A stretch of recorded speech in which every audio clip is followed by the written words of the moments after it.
भारतका 16 राज्यमा कोरोना संक्रमण देखा परेको छ। भारतको स्वास्थ्य तथा परिवार कल्याण मन्त्रालयका अनुसार ती राज्यहरूमा कोभिड-19बाट 1000 भन्दा बढी सक्रिय कोरोना संक्रमित पुष्टि भइसकेको छ।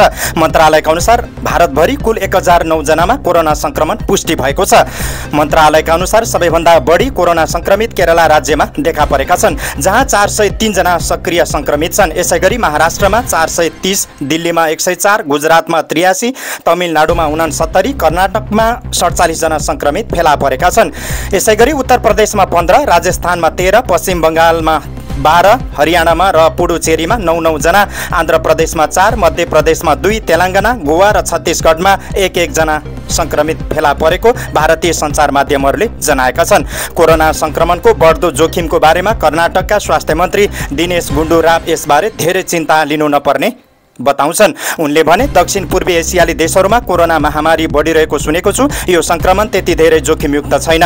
भारतमा देखा परिरहेको कोरोना संक्रमण पनि हल्का प्रकारको हो। उनले भने महाराष्ट्र र अन्य केही ठाउँहरूमा केही मानिसको मृत्यु भएको खबर बाहिर आएका छन्, तर ती मानिसको मृत्यु कोभिड-19सँग प्रत्यक्ष रूपमा सम्बन्धित छैन।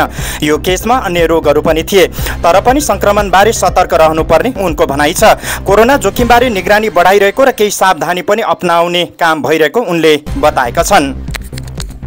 यसैबीच छिमेकी देश भारतमा कोभिड-19 फैलिँदै गएपछि नेपालमा पनि कोरोना संक्रमणको जोखिम बढेको छ। भारतमा कोरोना संक्रमण बढ्दै गएपछि नेपालमा पनि खुला सीमा नाकाका कारण जोखिम बढेको हो।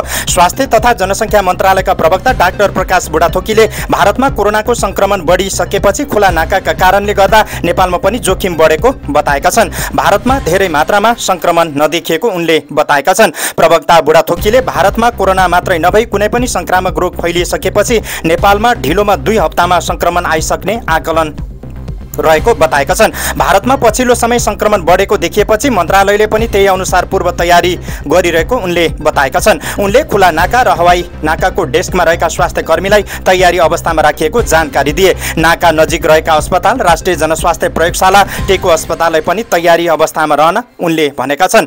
प्रवक्ता बुढाथोकीले भारतमा देखिएको कोरोना संक्रमण घातक नभएकाले आत्तिहाल्नुपर्ने स्थिति नरहेको बताएका छन्, तर सजग भने रहनुपर्ने उनले बताएका छन्। उनले नेपालीले जनस्वास्थ्यका मापदण्ड पालना गर्नुपर्ने बताए। उनले भिडभाडमा नजान, मास्क लगाउन, साबुन पानीले हात धुन, हात मिलाउनुको सट्टा नमस्कार गर्न सुझाव दिएका छन्। यसले गर्दा कोरोना मात्रै नभई श्वास प्रश्वास र जनसम्पर्कबाट सर्ने रोगबाट पनि बच्न सकिने बताएका छन्। प्रवक्ता बुढाथोकीले नेपालका प्राय सबैले कोरोना खोप लगाइसकेकाले अहिलेको कोरोना भेरिएन्टबाट बच्न सकिने बताएका छन्। नयाँ भेरिएन्टलाई खोपले काम गर्ने भएकाले खोप लगाइसकेकाले आत्तिनु नपर्ने उनको भनाइ छ। तर ज्येष्ठ नागरिक, बालबालिका प्रतिरोधात्मक क्षमता कम भएकाले संक्रमणबाट जोगाउनु पर्ने उनले भनेका छन्। भारतबाट सीमा नाका हुँदै नेपाल आउनेहरूलाई नियमित परीक्षण गराउने काम भइरहेको प्रवक्ता बुढाथोकीले बताएका छन्।